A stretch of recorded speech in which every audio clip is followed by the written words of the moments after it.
Let me start by taking you to one of the most fascinating places at the literal crossroads of two nations, Canada and the United States. It's the Haskell Free Library and Opera House, a building so unique that a bold black line cuts its floors, marking the international border. Picture this. You might grab a book on the Canadian side and sit to read it in the United States.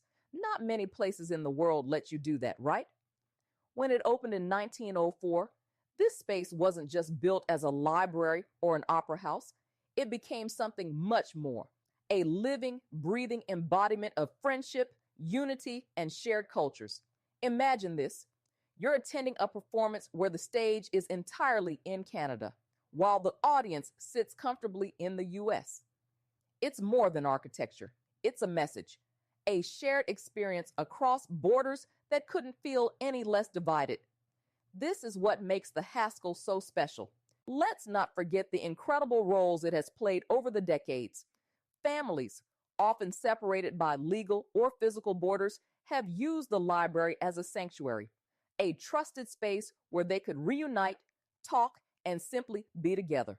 It's hosted binational cultural events that showcase the cohesive spirit between neighbors who might otherwise just wave across the line. It's hard not to marvel at how this building has managed to hold such weighty symbolism as both a relic of a simpler past and increasingly a venue for pushing back against rising divides. Sylvie Boudreau, the board president of the Haskell Library, is one of those voices fighting to keep this dream alive. She's tirelessly campaigning to preserve not just the building itself, but what it represents: collaboration, cultural sharing, and a story that spans two countries.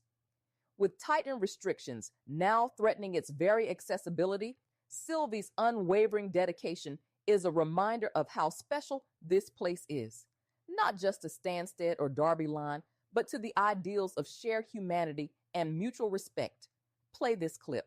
Conflict shrunk down to the size of a small town library. I'm talking about the Haskell Free Library and Opera House, which for more than 100 years has sat right on the border between Canada and the United States. You got the towns of Derby Line, Vermont, 700 people on one side, Stansted, Quebec, 3,000 people on the other. The borderline internationally is right there. It goes down through the middle of the actual library in the building. Controversy, though, is this. It's on the outside of the building. It's a big, grand Victorian brick building, a fancy entrance on the American side of the border. Now, for all of the 100-plus years of this library's existence, Canadians have been allowed to walk informally over the border, down a little path to go through the library entrance that's nice and fancy on the American side. No passport. No problem. Right. Casual situation. A sign of the comfortable relationship between the countries. That makes right? sense. Yeah. You know, we're friends.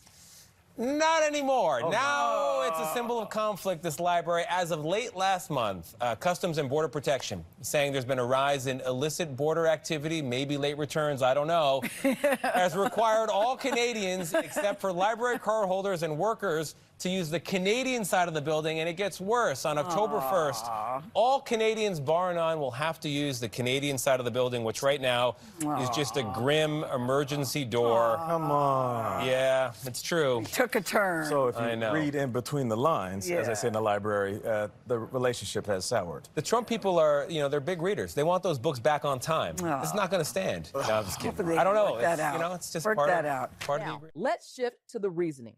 The official justification, if you will, behind these new restrictions at the Haskell Library. U.S. officials have pointed to what they term a rise in illicit cross-border activity.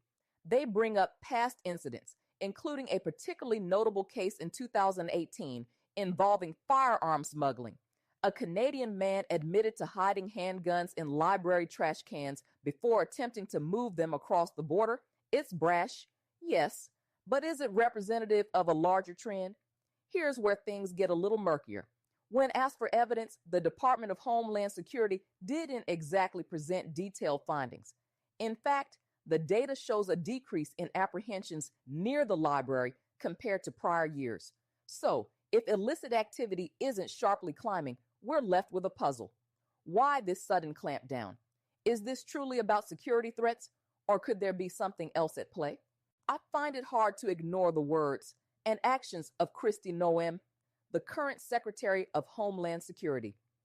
During her visit to the library, she raised eyebrows by stepping back and forth across that black line that divides Canada and the U.S., all while making pointed, provocative remarks. Calling Canada the 51st state isn't exactly diplomatic, is it? These words feel less like sound policy and more like grandstanding, stoking flames in an already tense relationship between neighbors. And let's not forget the broader dynamics at play here.